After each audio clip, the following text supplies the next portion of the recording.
Happy New Year. Shaloya tesa ko cha chop karun mi jidit. Cha guru na ne bakwas da bele point jidit and wala. Ali akta ko nyal. Happy Sabbath. Dina nan guru ba kit kon. Take a number 4. Ka bukan cha. Ba je point jidit kon nyal. In merong ni jin kalyak. Pitiay da ji point rai wa je kame. Con nyal marong ni jin kalyang mo kia arami je jin chi a ko kerie me gwa ne kurai a jen chien ku gwa ke je con nyal marong ni jin kalyang mo kia arami je jin chi a ko kerie me gwa erem radal kurai a jen chien ku gwa ke je Baji puan ke tin chilat jin merong ni jin kalyak kugani jin karadu yetaka tega kir menong pike we kwata loy gwa chen kwot indi ni jin karel goy daro konyal merong ni jin kalyak mo kia Arami je kinchi ko kerie migwa ne kurai jen chien kugwa kaje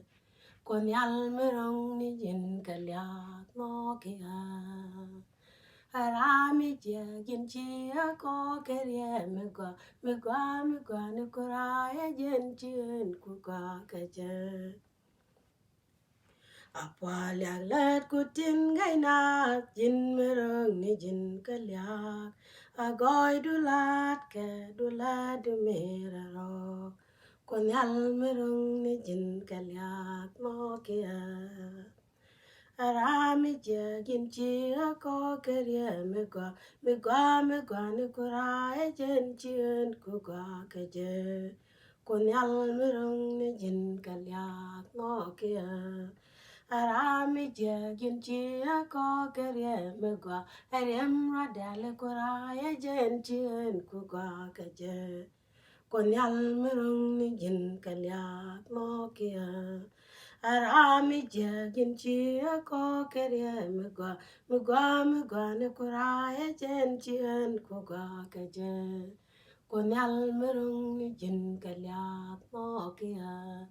Arami je ginchi ko kerie megwa erem radale kura ye jen kugwa keje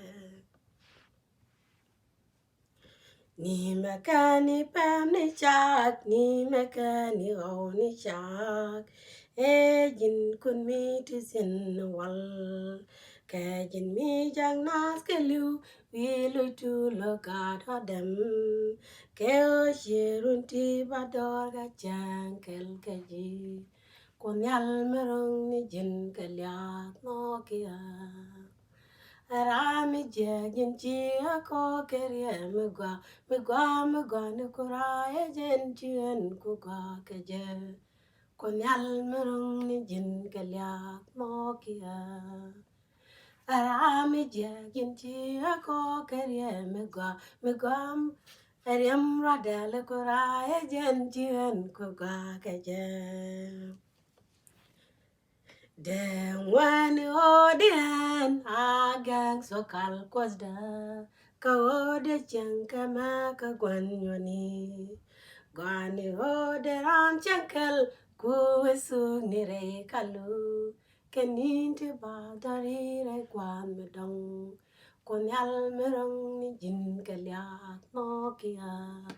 Arami je gin chi ko kerie megwa ne kura ye jen chien kugwa keje konyal merong ni jin kalyak mo kia Arami je gin chi ko kerie megwa erem radale kura ye jen chien kugwa keje